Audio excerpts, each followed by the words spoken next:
In the first of our practical sessions designed to let you see coaches in action, we head to Canterbury for some coaching with a Caribbean flavour. Former West Indies batsman, captain, left-arm spinner, wicket-keeper and all-round good bloke Jimmy Adams works with two Kent Academy players on the sweep shot. What we're focusing on today are the options that we may have, right, when we're batting slow bowling. Let's say you had your off-spinner landing there, okay, at good pace, 6 out of 6. Then the question is, what is my option? Obviously, one of the options for me is coming down. Okay, yeah. Or sweeping. Or sweeping. Sweeping, yeah. You can't go back to that length. So. You can't go back to that length, so Yeah, it's too dangerous to go back there. Yeah.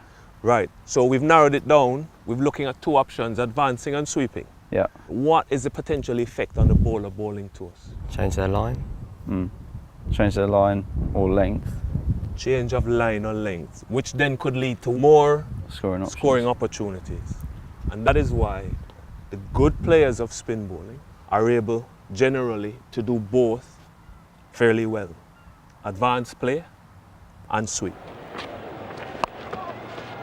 Jimmy Adams, that's a very good sweep shot from way outside off stump. You're training young players to prepare themselves, not just to play a shot, but prepare to play games, prepare to go into a season. Everything that these potential elite performers want to get to is going to come on the back of preparation. There are a few key issues for me in playing the sweep shot, and I'm going to ask Simon to play a few. And as he plays them, there are certain things that I want you just to pay attention to. Stay there.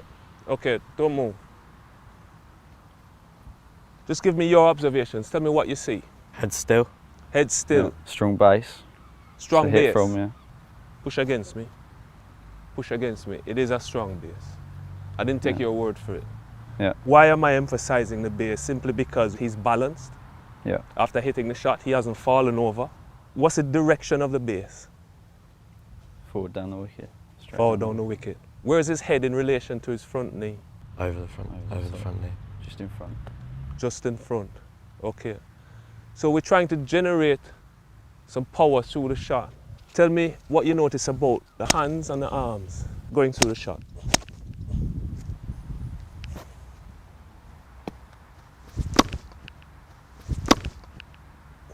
Okay, observations on the hands and the arms. Hands you turn. Hands turn, roll the wrist. Which means what? You keep the ball on the floor. Keeping it on the floor. Arms. Extended arms. Extended arms when? When you hit the ball, contact with the ball. Okay. At the lower levels, in terms of like junior cricket and all the rest, when I think it's critical to get certain types of information in, you generally don't have your best coaches. Everybody says your best coaches are with your national teams and your first class teams and all the rest of it. When in fact, I think there is a cry from a much younger age for information to do with the mental side of the game that a lot of the coaches there are just genuinely not aware of. So if you're to say, well, how are you going to incorporate this into your program? It's difficult for them because one, they don't appreciate the nature of it, and two, even if that were to be explained, to say to them, well, fine, how do you interact with a player, or how do you create a scenario that deals with this issue for 15, 16, 17-year-olds, it might not be that easy, and that's not to... We had somebody who knew what sort of decision making you had to have in place to succeed at the highest level, and he was passing that on to 14, 15, 16 up to 19-year-olds. And I don't think it was any surprise that we produced a generation or two in that period that became very successful in Caribbean cricket on the back of having that knowledge so early. Most coaches would try and stick to the manual. They do try and teach you the basics. I think it's key to know the basics first, to be honest. But then obviously you have to be free within your own to know your game, and then you develop like that. 4 points. Head into the ball, set the base, roll the wrist, full extension and contact. We're going to start with the base set, and from that position you're going to be fed low full tosses, and the first issue is going to make sure that you have the head going into the shot, backswing, full extension, and let's really see you power that ball into the net. That's better.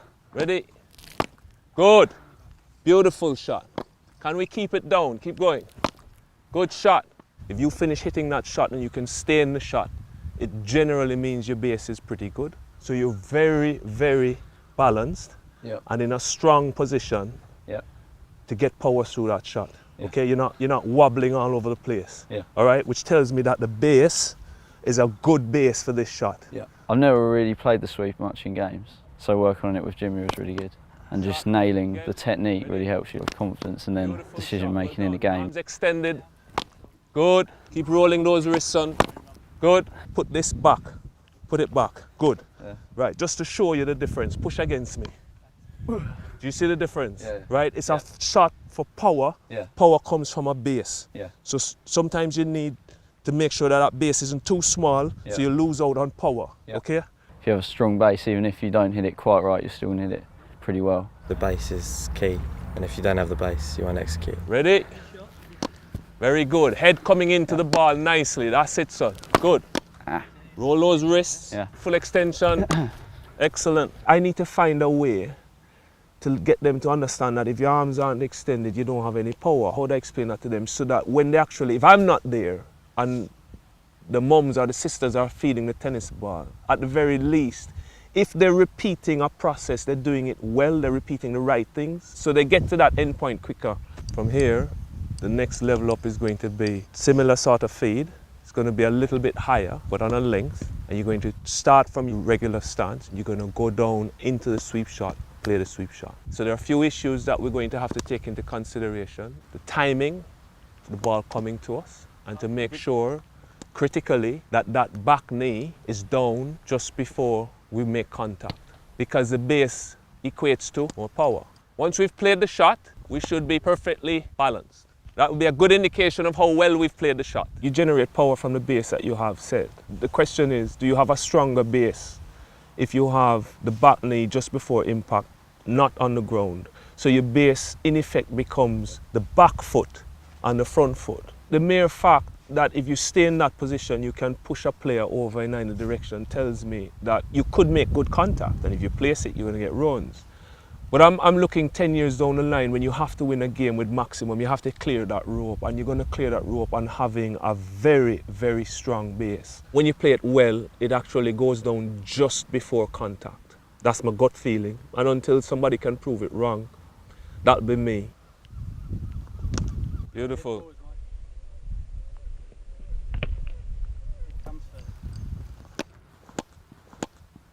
Excellent, well done. Full extension of the arms there. Well done, Ryan. Well done. Excellent, well done. That head coming straight into it. Beautiful. We're going to do one round each where we're going to move away now from tennis balls. We're going to use slightly harder balls that bounce a little bit differently. You work out the bounce, but let's keep the same process and the same key points. Let's keep working them and working them well. Shot. Good control, well done. High to low. Shot. Good shot to finish, well done. There are some people who believe in not dropping that back knee. We've worked on that before with Wilco. I have anyway, because of my height, because I'm taller. So if I go down, then my head goes back. So you can kind of tinker with certain techniques. If it gets to the point where they do it well, what you're going to find as batsmen, if the decision then becomes that I'm going to play it with the back knee just off the ground before contact, they won't have any problems making that adjustment. It'll be something that they can do, I think, pretty easily, because they're talented players. I find it comfortable because obviously I'm not as tall as Mike, I'm quite short, so it is easier to go down full way, and I feel like I get more extension, get better reach out towards the ball. Sure. Well played. Sure. So here's a leg spinner on a wicket, probably two men catching, getting a bit of bite. But what is it that you've done with this shot? What have you done here, where you have the bat there, when the ball pitches there? What is it that you're doing? Covered it. An Ajmal who's spinning it both ways, and I've never batted against Ajmal before, and he spin it both ways, and okay, well, I reckon length, turning anyway, we did the sweep shot, and I'm good at it. If I sweep and I cover this ball, it doesn't matter where it turns, I'll get runs. It might not work, but at least they have a starting point. Something in the past where they had a progression towards a desired outcome. So you've both hit sweep shots on varying lines. But what is it that has made the sweep shot well played sweep shot? Was it the line or the length? Length. The length.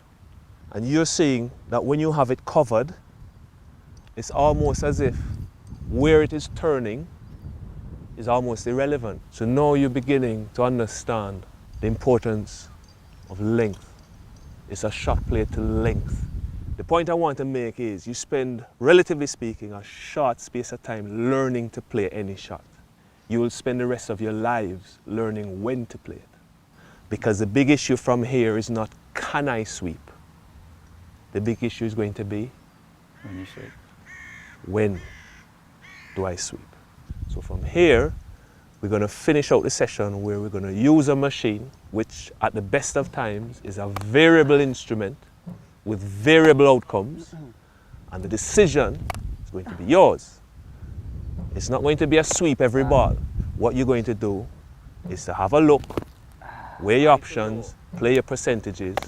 What I would say is that Simon and myself will set a field. We have a ring on the offside, a ring around to mid-wicket, and then nothing to 45.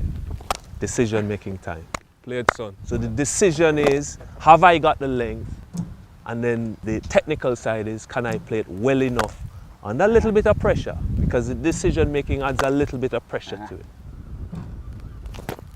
Don't move, don't move, don't move. Excellent base. Excellent base. So the first half of that, well done. Yeah. Good selection. That is the length to sweep. You had the base, your head was coming in, you missed it, but first of all, the selection was right. That is the length to sweep. Shot. Brilliant.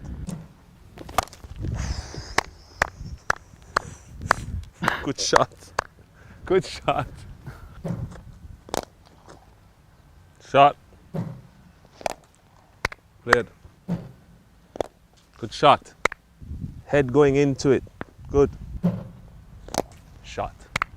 Beautiful shot, son. You go home thinking, when you're in the next game, you think, right, what did I do there? Let's see if you can mirror that. Excellent position. Good rolling of the wrist. The good coaches just get that timing right of when to intervene and when not to. And I'll certainly hold man up and say I'm still a work in progress.